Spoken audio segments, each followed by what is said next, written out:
اسلام ہمارا عقیدہ ہے، دین ہمارا عقیدہ ہے، نظریہ نہیں ہے۔ عقیدے اور نظریے میں بڑا فرق ہے۔ ہم اسلام کو اپنا عقیدہ مانتے ہیں، نظریہ نہیں مانتے۔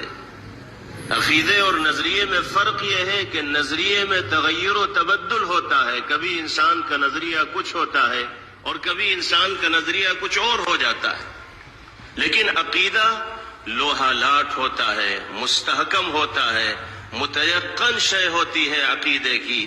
انسان جب اپنے دل کے اندر کسی یقین کو بٹھا لیتا ہے اور وہ اسے صحیح اور درست سمجھتا ہے قرآن و سنت کی روشنی میں، تو اس یقین کو برقرار رکھنے کے لیے اور اپنی نسلوں تک یقین کی اس کیفیت کو منتقل کرنے کے لیے جان کی بازی لگانے کی ضرورت پیش آتی ہے، تو جان کی بازی بھی لگا دیتا ہے۔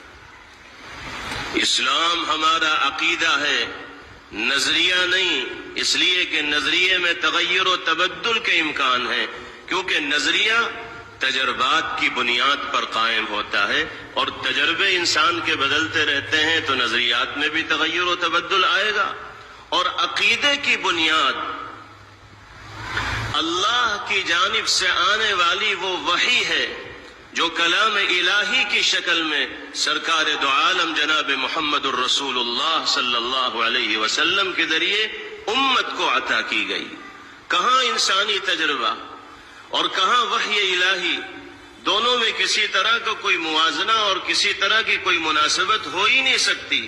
جب عقیدے کی بنیاد وحی الہی ہو اور اس وحی الہی کو پہنچانے میں واسطہ سرور دو عالم جناب محمد الرسول اللہ صلی اللہ تعالی علیہ وسلم کی ذات گرامی ہو، تو وہ عقیدہ یقین کی ایسی کیفیت اختیار کر لیتا ہے جو پتھر کی لکیر بن جاتا ہے۔ ہر چیز ادھر سے ادھر ہو سکتی ہے، لیکن عقیدے میں انحراف، عقیدے میں تزلزل اور عقیدے میں ضعف ایک ایمان والے کی زندگی میں نمایاں، اجاگر اور ظاہر ہونا ہی نہ چاہیے۔